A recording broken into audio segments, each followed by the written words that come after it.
Hola, ¿qué tal? Los saluda Javier Arguedas con un nuevo repaso semanal, un resumen casual de algunas de las noticias internacionales más destacadas en esta semana, una semana en la que escándalos políticos han estado a la orden del día. Vamos a ver cuáles son los temas que me gustaría repasar con ustedes en esta semana.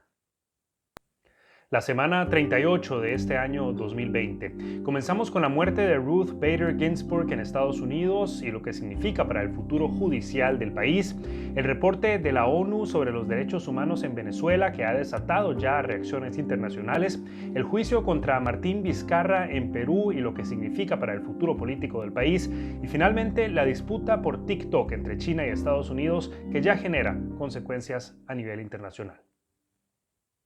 Bueno, una noticia que tiene muchísima relevancia, sobre todo por el contexto en el que ocurre, es la muerte de la jueza de la Corte Suprema de Estados Unidos, Ruth Bader Ginsburg. Así como lo titulaba aquí La Voz de Argentina, murió la jueza del Tribunal Supremo de Estados Unidos, Ruth Bader Ginsburg, a los 87 años. Bueno, esta era una noticia que se veía venir. En realidad se sabía que el estado de salud de esta jueza era bastante delicado, que tenía 87 años, tenía un cáncer pancreático que también ya presentaba metástasis, en varias ocasiones había sido ya hospitalizada, así que muchas personas incluso preveían que iba a ocurrir la muerte pues en cualquier momento, y ya finalmente pudo descansar. Esta noticia normalmente no tendría la trascendencia que tiene en estos momentos si no ocurriera en este momento político en Estados Unidos, y eso quizá es lo que hay que tomar en cuenta y lo que hay que destacar de esta noticia. La Corte Suprema de Estados Unidos, como sabemos, ha servido en su sistema de frenos y contrapesos en realidad como un freno más bien a muchas de las políticas que ha querido implementar Donald Trump, y tiene un factor muy importante a la hora de determinar qué es lo que puede ocurrir y qué no puede ocurrir judicialmente en Estados Unidos, por supuesto. Y el problema es qué tan balanceada es esa corte entre liberales y conservadores, que prácticamente se consideran en muchas ocasiones en Estados Unidos un sinónimo pues de republicanos y demócratas. La jueza Ginsburg era lo que se llama una campeona, en realidad así se le denominó varias veces, de la equidad de género, de la lucha por los derechos de las mujeres sobre todo, pero también, por ejemplo, de la población LGBTI, de manera que ahora la pregunta va a ser quién es el sucesor o la sucesora de Ruth Bader Ginsburg en ese puesto. Los puestos de juez en la Corte Suprema de Estados Unidos los nombra el presidente directamente, es decir, que va a ser o Donald Trump todavía en este mandato, o si Donald Trump sigue, pues Donald Trump por supuesto, o bien por supuesto Joe Biden si gana las elecciones. Y ahí es donde está la pregunta clave, así como lo titulaba aquí El Tiempo: ¿qué significa para Estados Unidos la muerte de la jueza Ruth Bader Ginsburg? Bueno, si el balance de la Corte Suprema, que en estos momentos está ya del lado de los conservadores, se fortalece con otro nombramiento por parte de Donald Trump, pues entonces vamos a ver una Corte Suprema de Estados Unidos que va a tener decisiones y fallos más hacia el lado conservador. Esto significa, por ejemplo, restringir las leyes que regulan el aborto, o sea, permitir menos abortos en Estados Unidos o regularlo de una manera más fuerte. Esto significa menos derechos posiblemente para la población LGBTI y todo lo que tenga que ver con ideas liberales. Y por el contrario, si de alguna manera gana Joe Biden las elecciones y nombra Joe Biden al próximo juez o a la próxima jueza de la Corte Suprema, pues entonces vamos a ver probablemente fallos que sean más balanceados, porque va a haber una equiparación de ese poder. De ahí la trascendencia de esta muerte, que ha opacado quizá el punto específico de la muerte, que es recordar por supuesto la lucha y sobre todo la trayectoria de Ruth Bader Ginsburg.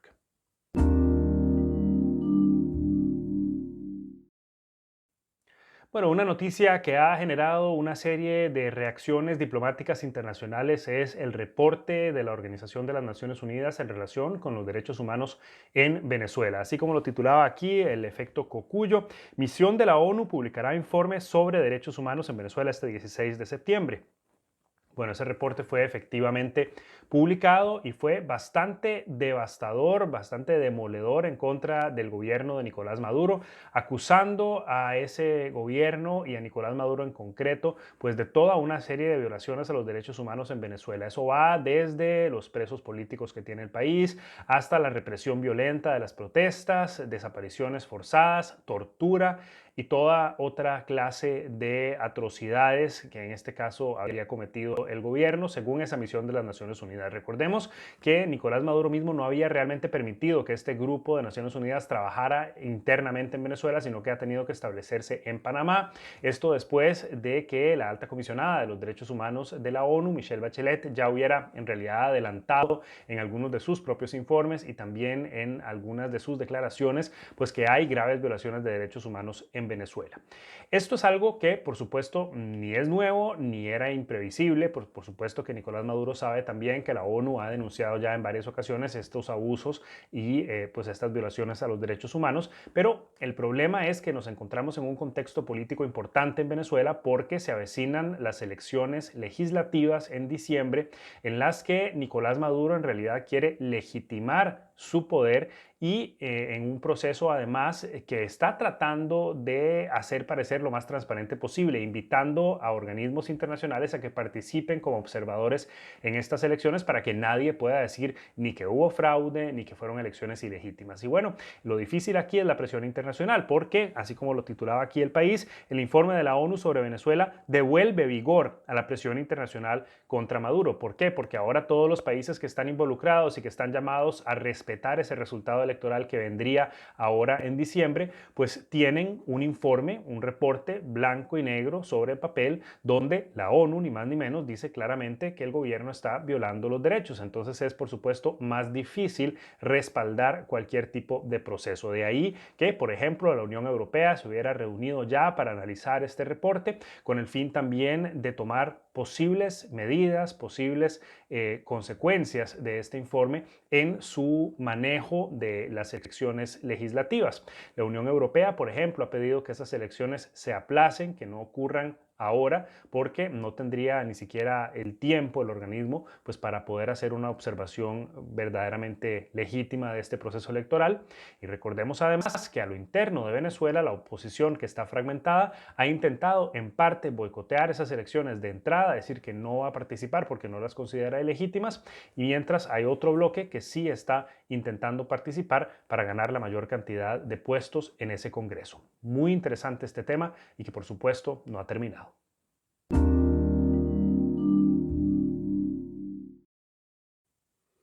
Bueno, y donde sí terminó el Congreso, por lo menos uno de sus muchos procesos fue en Perú esta semana, donde podría haber caído la presidencia del presidente, valga la redundancia, Martín Vizcarra, que ahora permanecerá en el poder después de ese voto parlamentario. Así como lo titulaba aquí RPP Noticias, Congreso rechazó la vacancia presidencial contra Martín Vizcarra.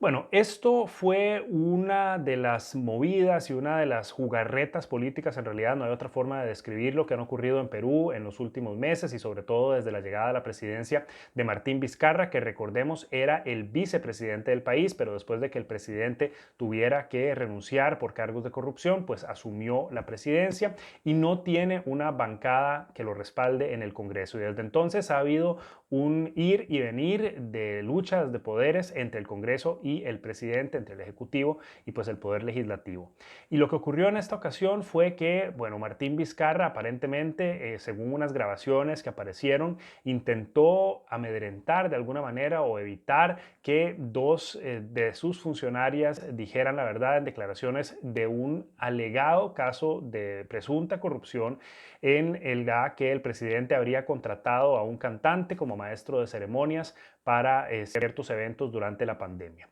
Un delito de corrupción que sobre todo comparado con todos los demás delitos de corrupción que tiene Perú en su historia reciente en realidad parecería ridículo, pero que a vista del Congreso y de la bancada opositora sobre todo, habría sido suficiente para destituirlo, para demostrar que no tiene la capacidad moral el presidente para mantenerse en su cargo. Y esta fue una medida, una decisión que fue ampliamente criticada en Perú, diría yo que por una mayoría de la población, por considerar que el país en estos momentos se encuentra en una situación de absoluta crisis, no solo económica, sino sobre todo sanitaria. Recordemos que Perú es uno de los países más afectados por la pandemia de coronavirus en el mundo, con la tasa de mortalidad per cápita más alta del mundo, incluso según algunas de las cifras. Y en estos momentos, deshacerse del presidente para generar una inestabilidad política aún mayor, pues por muchos era considerado algo bastante irresponsable. Y por eso es que hubo tantas críticas a esta decisión. Bueno, ya vimos que la resolución al final, el voto, fue en contra de la destitución del presidente, de manera que va a continuar en el poder. Pero, por supuesto, así como lo cuestionaba o se preguntaba aquí también Yahoo Noticias en cierta manera, bueno, Perú retoma la normalidad política tras el fracaso de la destitución del presidente, pero esa normalidad política que está retomando Perú no es para nada normal, y es que va a seguir, por supuesto, ese estira y afloje entre el presidente y la oposición, y como ya les había dicho anteriormente, pues gobernar un país sin una bancada en el Congreso que respalde las mociones del presidente, por supuesto, es bastante difícil. A Martín Vizcarra, en todo caso, de todas formas, no le queda mucho tiempo en el poder, ya habría elecciones que se avecinan el próximo año. La pregunta es qué tanto podrá lograr manejando ese país de aquí hasta entonces.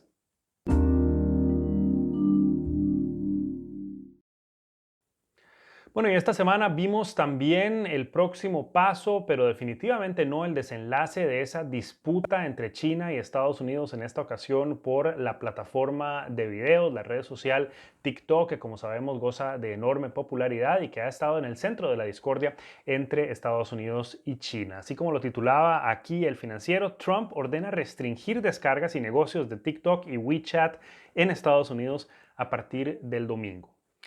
Bueno, recordemos que la plataforma de TikTok, que como les decía, tiene una enorme popularidad y millones de usuarios en todo el mundo, pues hay bastantes críticas de que podría servir para servicios de espionaje de China, de manera que recopila los datos de los usuarios y los utiliza pues para fines que no son muy loables, digámoslo así. En opinión de Estados Unidos y específicamente de Donald Trump, bloquear esta aplicación entonces no responde realmente a una parte de su batalla comercial, sino a un tema de seguridad nacional que está protegiendo la seguridad de sus ciudadanos. Pero por supuesto, aquí siempre hay intereses económicos detrás. Recordemos que el líder indiscutible en redes sociales en el mundo es Estados Unidos, y esto también, por supuesto, genera un cierto tipo de poder que no quiere ceder tan fácilmente. El problema es que tanto TikTok como WeChat no solamente son plataformas de entretenimiento, sino también plataformas de contacto. WeChat es, si se puede describir así, como un tipo de WhatsApp de China que utilizan millones de personas en Estados Unidos para comunicarse con sus familiares y amigos en China. De manera que, sobre todo, bloquear esta plataforma es también bastante problemático. Pero lo que es importante es ver qué hay detrás de esto y qué consecuencias va a tener del otro lado también, porque China, por supuesto,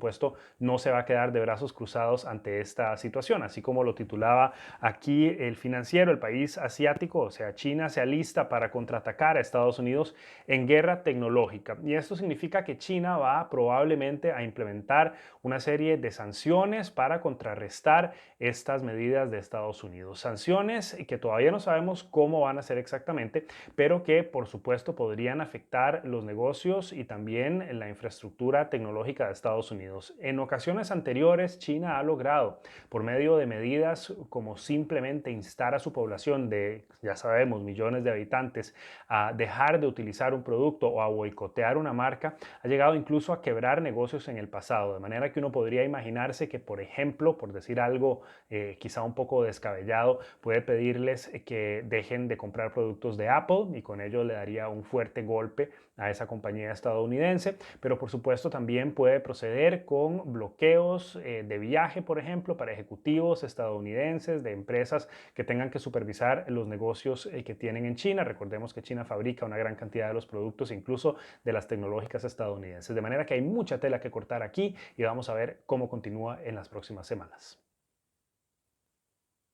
Bueno, y así llegamos al final de este repaso semanal. Espero que les haya gustado. Recuerden compartirlo, suscribirse al canal en YouTube y darle like a la página en Facebook si todavía no lo han hecho. Y yo los espero con un nuevo repaso semanal la próxima semana. Hasta entonces, que la pasen bien.